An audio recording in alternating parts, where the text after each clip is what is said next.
On the afternoon of March 18th, 1937, in the small oil town of New London, Texas, a wood shop instructor named Lonnie Butler switched on an electric sander he had recently repaired. The tool was unreliable, prone to sparking, and students had nicknamed it Old Sparky. At 3:17 in the afternoon, 13 minutes before the scheduled end of the school day, Butler pressed the power switch. A single electrical spark was generated. That spark ignited natural gas that had been accumulating beneath the building for hours. The explosion that followed killed 294 students and teachers. It remains the deadliest disaster ever to strike a school in the United States of America. The New London School explosion was not an act of terrorism, not a natural disaster, and not an unforeseeable accident. It was the direct result of human decisions made in pursuit of cost savings. The tragedy would lead to immediate legislative action that transformed gas safety regulations worldwide. Every time you smell the distinctive odor of a gas leak, you are experiencing a safety measure born directly from what happened in New London on that spring afternoon in 1937. This is not simply a story of loss. This is a story about how tragedy can force systemic change and why some lessons must never be forgotten. If you are watching this documentary from anywhere in the world, please take a moment to like this video and subscribe to support historical education like this. The story of New London begins not with the explosion itself, but with the decisions made in the years leading up to it. To understand how a modern, wealthy school district came to install a heating system that would prove catastrophic, we must first understand the extraordinary transformation that oil brought to this corner of East Texas. New London, Texas, was established in 1855 as a modest settlement in Rusk County. A post office was built to serve the expanding southern frontier, and for 75 years, the community remained small, quiet, and unremarkable. The economy was based entirely on agriculture. Cotton farming and livestock defined daily life. There was no indication that this rural area would become one of the wealthiest communities in the state. Everything changed in October of 1930. Wildcatter Columbus Marion Joyner struck oil near the town of Kilgore, roughly 20 miles from New London. The discovery proved to be far more significant than anyone initially understood. What Joyner had found was the eastern edge of one of the largest petroleum reserves ever discovered in the continental United States. The East Texas oil field would eventually be recognized as a geological formation containing more than 5 billion barrels of recoverable oil. The timing of the discovery was remarkable. Just 1 year after the stock market crash of 1929, the United States was sliding into the Great Depression. Banks were failing. Unemployment was soaring. Breadlines were forming in major cities. Families across America were losing their homes and their savings. But in East Texas, oil was flowing from the ground at rates that astonished even experienced petroleum engineers. Within months, New London and the surrounding area transformed into a boomtown. Oil derricks began appearing across the landscape. Workers arrived from across the country seeking employment. The population swelled.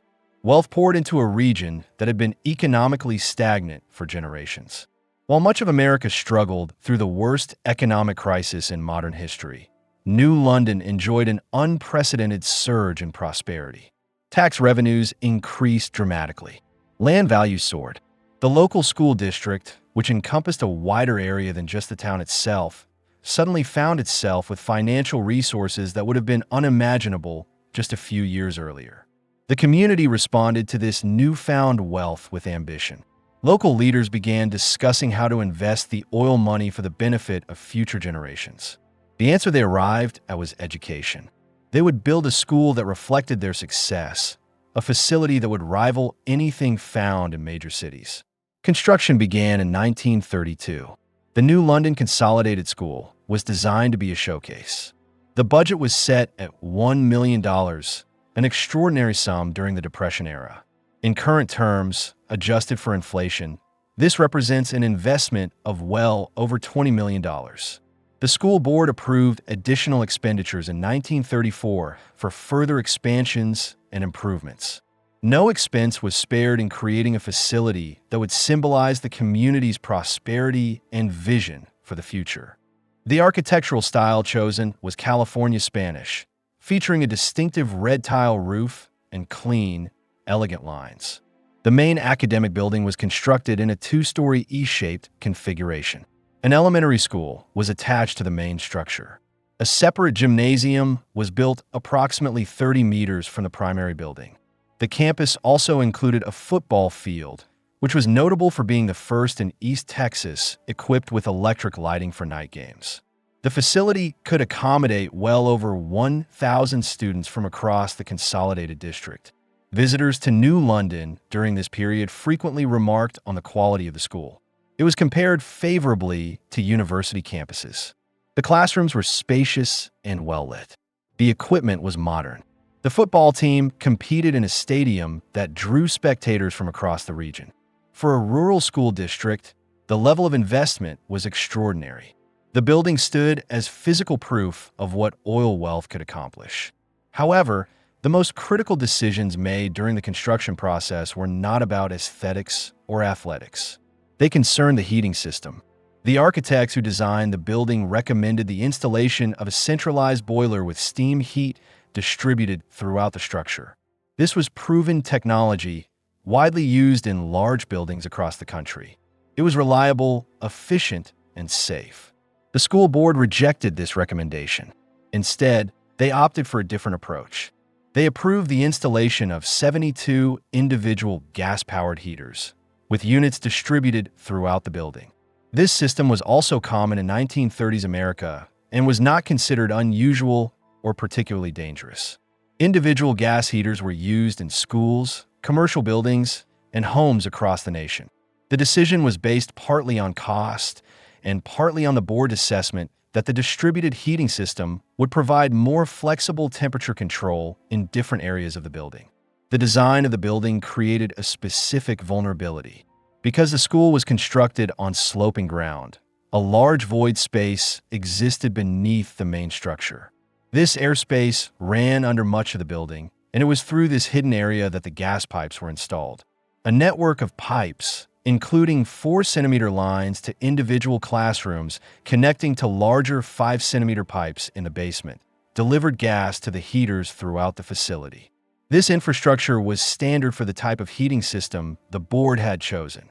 In 1937, the school district began looking for ways to reduce operating expenses. Despite the oil wealth in the region, fiscal responsibility was viewed as a virtue, and the school's monthly gas bill was considerable. The district was paying approximately $300 per month to the United Gas Company. In contemporary terms, this would be equivalent to roughly $5,000 monthly. The school board sought a less expensive alternative. The solution they implemented was common practice in the East Texas oil region. They decided to tap into a residue gas line operated by the Parade Gasoline Company. To understand this decision, it is necessary to understand the oil extraction process of that era. When companies drilled for oil, they frequently encountered natural gas as a byproduct. This gas was generally of lower quality than commercial natural gas and was considered a waste product. In most cases, it was simply burned off at the wellhead in a process called flaring. Because petroleum companies viewed this residue gas as having little commercial value, they typically did not object when local businesses or residents siphoned it off for their own use. The school district arranged to connect to Parade Gasoline Company's residue gas line. This provided natural gas at no cost, eliminating the monthly bill to United Gas. The savings were significant. From a financial standpoint, the decision made perfect sense. It was legal, it was accepted practice in the area, and it allowed the district to redirect funds to other educational purposes. However, there was a critical characteristic of this residue natural gas that created an invisible danger. Natural gas, in its pure form, is both colorless and odorless. Unlike commercial gas that had been processed and sold by utility companies, the residue gas flowing into the New London School had no smell whatsoever. A human being could be surrounded by natural gas and have no way of knowing it was present. There was no warning. There was no sensory indication of danger. At some point, a leak developed in the gas piping system beneath the school. Whether this leak existed from the initial installation or developed over time has never been definitively determined. The investigation that followed the explosion could not establish the precise location or cause of the leak because most of the evidence was destroyed in the blast itself. What is known is that natural gas began escaping from the piping. Because natural gas is heavier than air, it settled into the lowest available spaces. It accumulated in the void beneath the building. It seeped into the basement. It began to fill the air in lower-level rooms. The concentration increased steadily. No one could smell it. No instruments were in place to detect it. The invisible threat grew stronger with each passing hour. The morning of March 18, 1937, began as an ordinary day at New London School. Students arrived for classes. Teachers prepared their lessons. The rhythms of education proceeded normally. It was a Thursday, and the week was drawing toward its close. The weather in East Texas that day was mild. Spring was beginning to take hold. In the afternoon, a parent-teacher association meeting was scheduled in the school gymnasium. This was a routine event, the kind of gathering that took place regularly in schools across America. Approximately 30 parents attended, assembling in the gymnasium to discuss school business and upcoming events. The gymnasium, being a separate structure located about 30 meters from the main academic building, provided a suitable space for such meetings. At 3 o'clock in the afternoon, elementary school students were dismissed for the day. Some began walking home immediately. Others remained on the campus, waiting for parents who were attending the PTA meeting. This was normal procedure, and no one saw any reason for concern. The elementary students who stayed on campus played outside or waited in designated areas. High school classes continued.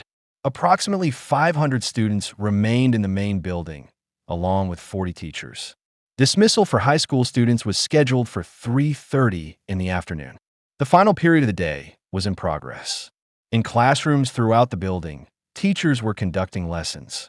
Students were taking notes, asking questions, and watching the clock as teenagers always do when the school day is drawing to a close. Throughout the day, several students had reported experiencing headaches.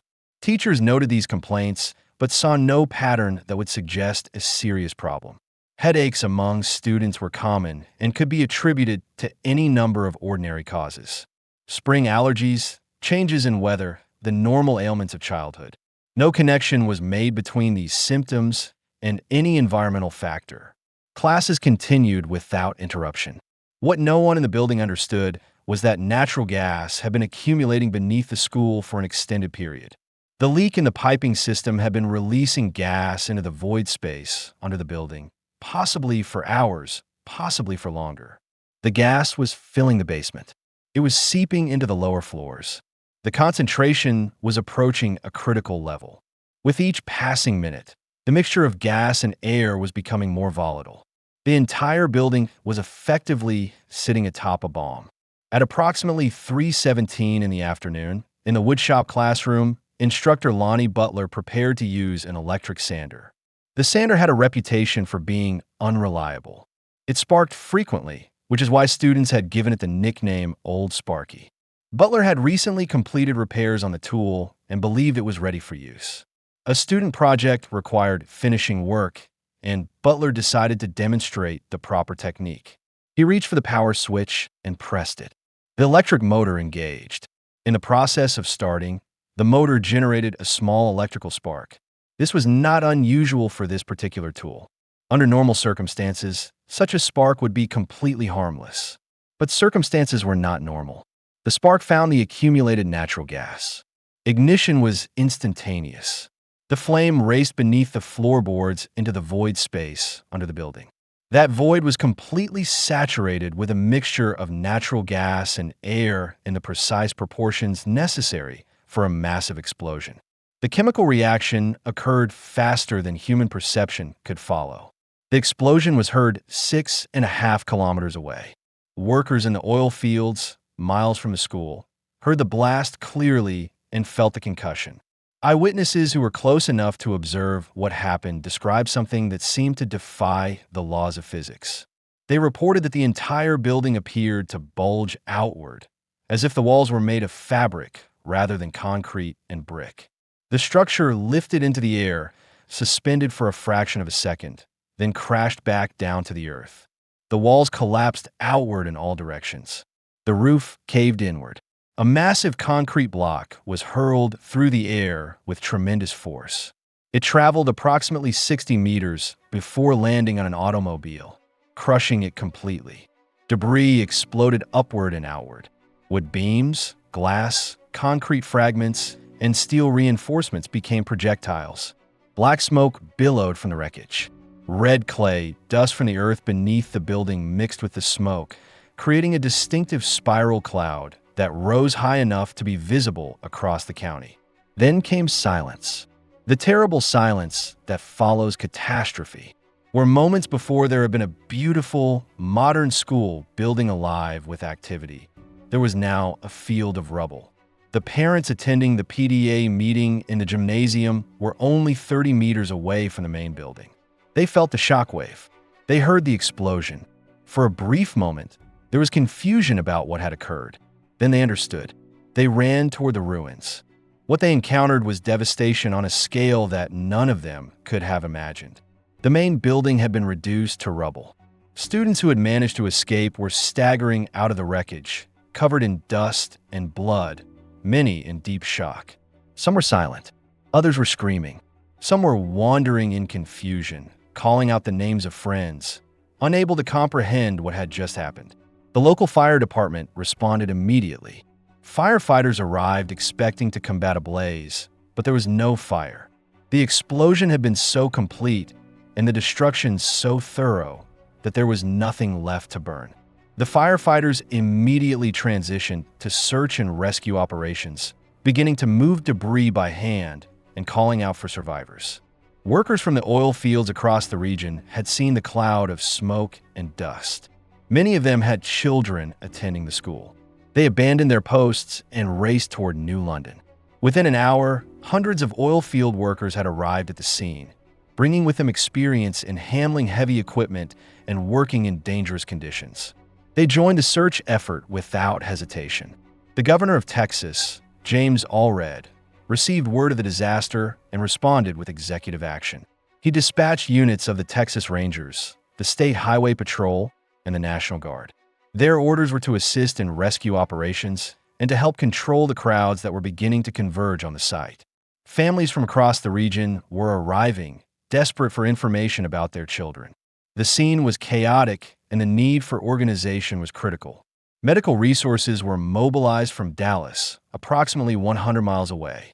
A convoy was assembled that included 100 nurses, 30 doctors, and 25 embalmers. The inclusion of embalmers in the initial response indicates that medical professionals immediately understood the likely scale of casualties. Makeshift field hospitals were established in buildings surrounding the school. New London itself had no hospital.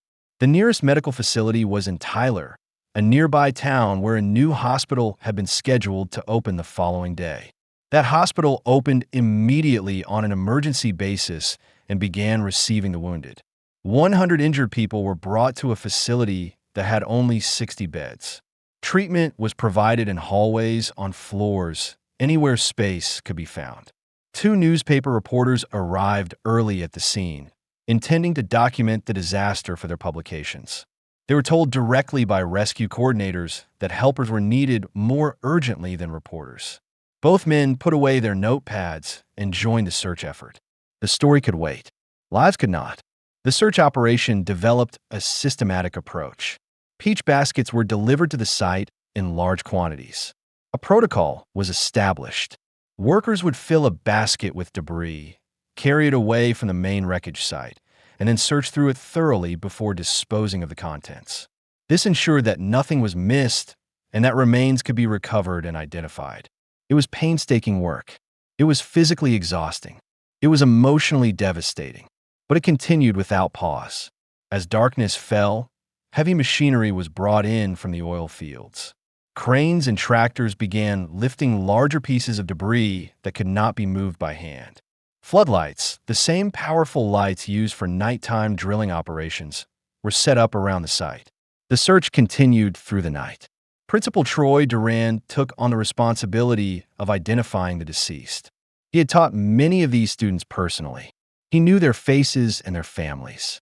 One by one, he confirmed identities, an unbearable task that nevertheless had to be completed.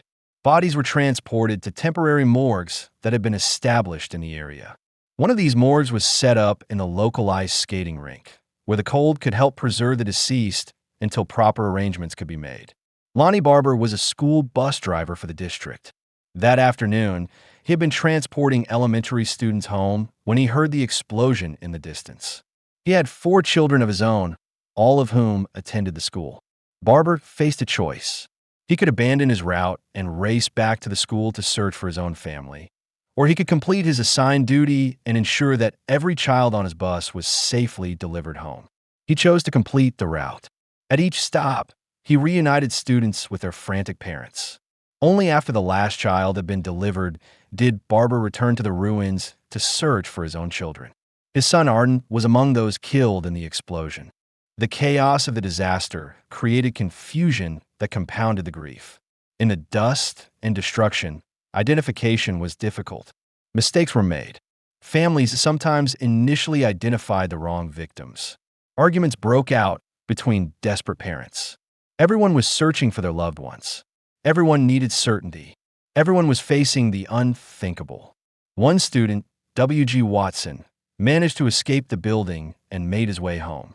When he turned on the radio to hear news of the disaster, he heard his own name read among the list of the dead.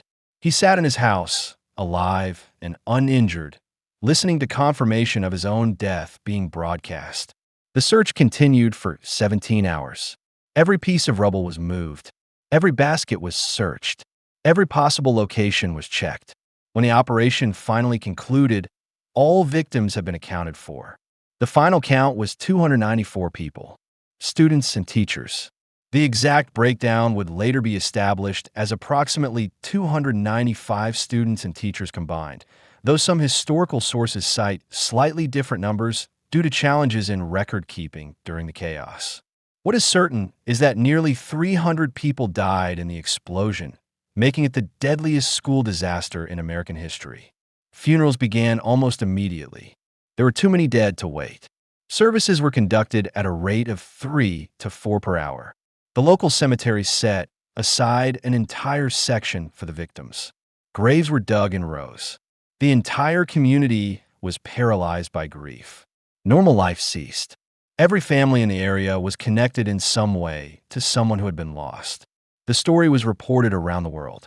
Front-page coverage appeared in newspapers across the United States and in international publications. First Lady Eleanor Roosevelt sent a telegram expressing sympathy on behalf of the nation. Adolf Hitler, then leader of Nazi Germany, also sent a message of condolence. The world was watching New London mourn. Governor Allred ordered a military court of inquiry to investigate the disaster and determine its cause. The challenge facing investigators was immediate and obvious. Most of the evidence had been destroyed in the explosion itself. What remained was fragmented and incomplete. Nevertheless, investigators worked methodically, interviewing survivors, examining the remnants of the gas system, and consulting with engineers. The findings were clear in their broad strokes, if not in every specific detail. The explosion had been caused by the ignition of accumulated natural gas. The gas had leaked from the piping system, most likely from a faulty connection at or near the point where the school had tapped into Parade Gasoline Company's residue gas line. The gas had collected in the void space beneath the building, in the basement, and in lower-level rooms. Being heavier than air, it had settled into the lowest available spaces and had gradually increased in concentration. When the spark from Lonnie Butler's sander ignited the gas, the explosion was instantaneous and catastrophic. The investigation determined that the disaster was entirely preventable. Every element that contributed to the explosion was the result of human choice. The decision to use gas heat instead of steam.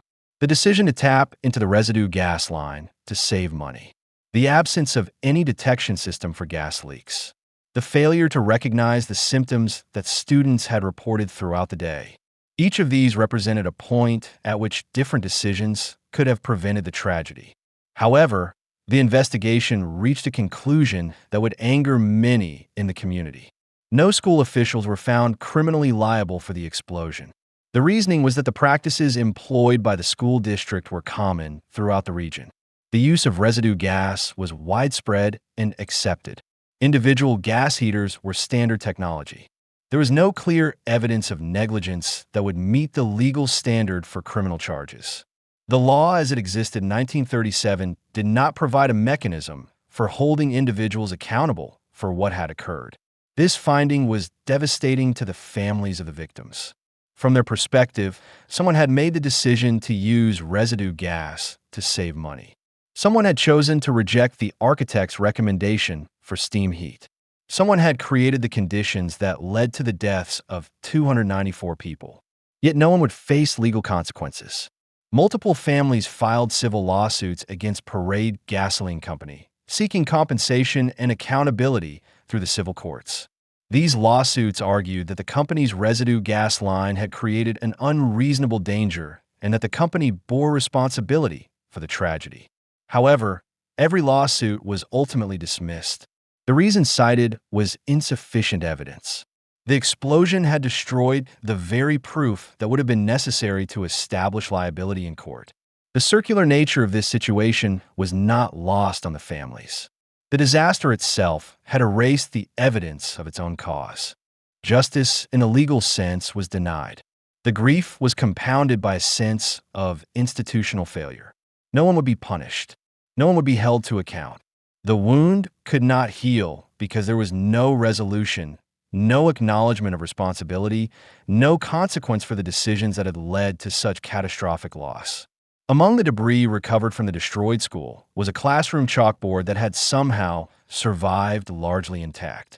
Written on that chalkboard, still legible, was the lesson that had been taught on March 18, 1937. The words read, "Oil and natural gas are East Texas's greatest mineral blessing." The irony was devastating.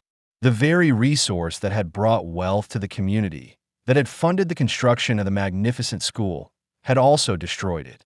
The blessing had become a curse. The chalkboard was preserved and is now displayed in the New London Museum, where it stands as both artifact and warning. The shock of the New London disaster reverberated far beyond East Texas. The tragedy galvanized public demand for action to prevent similar catastrophes. The Texas legislature moved with remarkable speed.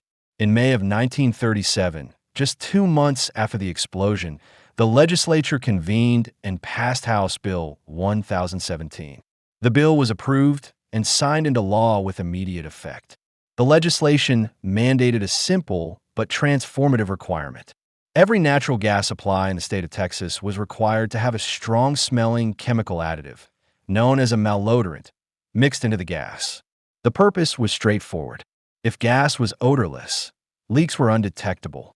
If gas had a distinctive, unpleasant smell, people would immediately know when a leak was present. They would have warning. They could evacuate. They could call for help. They could prevent accumulation from reaching dangerous levels. The chemical compounds selected for this purpose are known as mercaptans. They smell distinctly of rotten eggs or sulfur. The odor is deliberately offensive. It is designed not to be pleasant, but to be immediately noticeable. Even in very small concentrations, the smell is unmistakable. This characteristic makes it an ideal safety measure. The moment gas begins to leak, anyone in the vicinity will smell it. The effect of this legislation was immediate in Texas, but the impact spread far beyond state borders.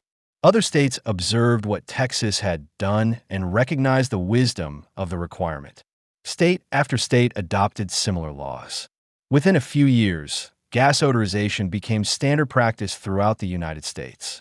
Eventually, it became an international standard. Today, virtually every developed nation requires natural gas to be odorized before it enters distribution systems.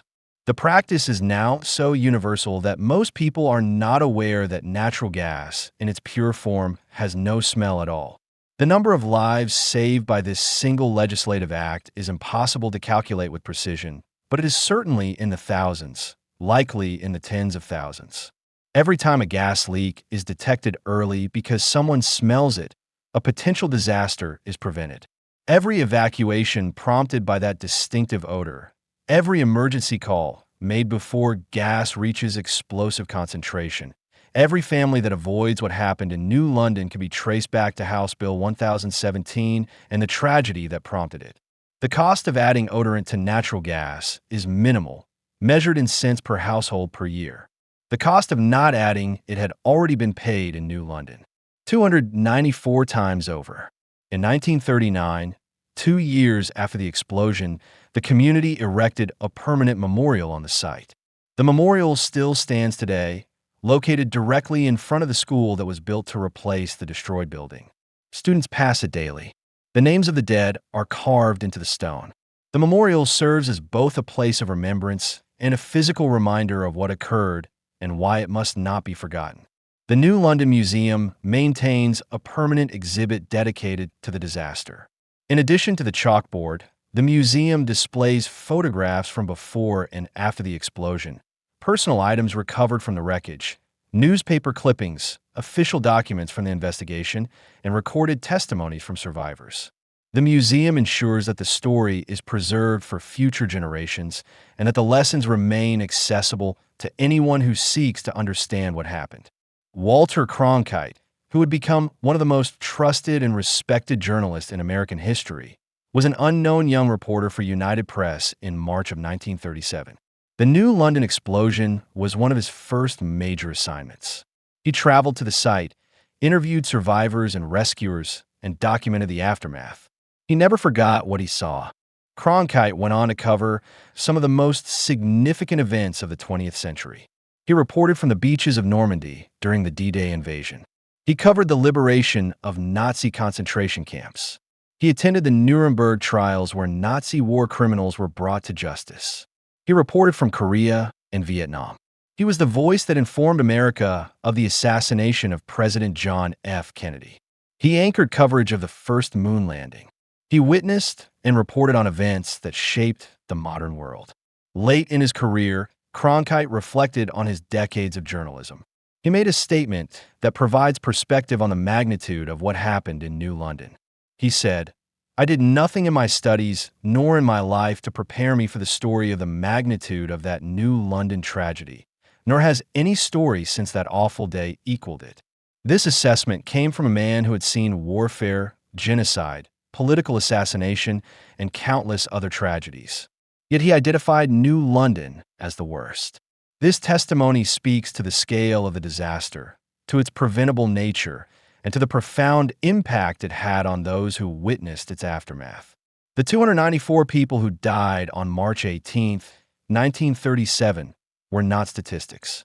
They were individuals, students with ambitions and futures ahead of them, teachers with lessons still to teach. Each represented a complete world of relationships, potential, and value. Each was loved by family and valued by friends. Their deaths were not abstractions. They were concrete, irreplaceable losses. Their deaths were also not meaningless. The tragedy prompted immediate legislative action that has saved countless lives in the decades since. Every gas line in the developed world now carries the marker of what happened in New London. The distinctive smell of natural gas, recognized by billions of people, exists because of a law passed in response to this disaster. The 294 did not die in vain. Their loss created change that endures. But they should not have died at all. This is the truth that must be stated clearly and without equivocation. The explosion was preventable. Every factor that contributed to it was the result of human decision. The choice to prioritize cost savings over the architect's recommendations. The choice to use odorless residue gas. The absence of detection equipment. The failure to investigate the symptoms students reported. These were choices made by adults in positions of authority. The victims paid the price for decisions they did not make. The lessons of New London remain relevant. The first lesson is to listen to experts. The architects recommended steam heat. The school board chose gas. The architects possessed specialized knowledge. The board overruled them. when professionals with expertise provide warnings or recommendations regarding safety. Those warnings deserve serious consideration. Dismissing expert advice in favor of cost savings or convenience carries risks that may not be apparent until catastrophe occurs. The second lesson concerns hidden dangers. The gas was invisible and odorless. The threat could not be detected by human senses. What cannot be seen or smelled can still kill. What accumulates silently can still destroy. Vigilance is essential.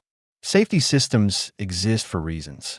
Regulations are often written in response to tragedies.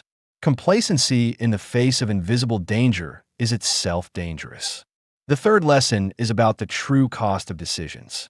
The school district saved $300 per month by switching to residue gas. The actual cost was 294 lives and the destruction of a community's sense of security. Short-term savings produced permanent loss. Economic efficiency became the deadliest kind of inefficiency.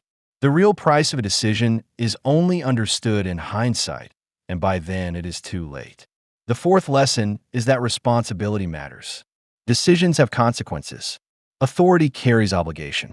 Those who make choices that affect the safety of others must be held accountable for the outcomes of those choices. The failure to establish legal accountability after New London compounded the tragedy. It denied justice to the families and sent a message that no one would answer for what had occurred. Systems of accountability exist to prevent future harm by ensuring that past harm is not ignored or excused. These lessons apply today. Every time corners are cut on safety in the name of efficiency, New London speaks as a warning. Every time expert recommendations are dismissed as overly cautious or expensive, New London serves as a reminder of what can happen when expertise is ignored. Every time institutions prioritize short-term savings over long-term safety, New London stands as testimony to the potential cost. The memorial in New London still stands. Visitors still place flowers there. Descendants of those who died still come to remember. Students at the current school still walk past it on their way to class, still read the names carved in stone. The physical structure ensures that memory persists. But memory requires more than monuments. It requires telling the story, understanding what happened and why, and carrying forward the knowledge that was purchased at such terrible cost. The 294 people who died on March 18, 1937, cannot speak for themselves. We must speak for them. We must remember their names. We must tell their story. We must ensure that the lessons they taught through their deaths are not forgotten. This is not about assigning blame to individuals long dead. It is about understanding how systems fail, how ordinary decisions can produce extraordinary harm, and how vigilance and accountability serve as safeguards against tragedy. It is about recognizing that safety regulations exist because someone, somewhere, paid the price for their absence. The smell of natural gas is a memorial more widespread than any monument of stone. It reaches every home, every building, every place where gas lines run. Billions of people have experienced that smell. Most do not know its origin. Most do not know that it exists because of what happened in a small Texas town in 1937. But it does.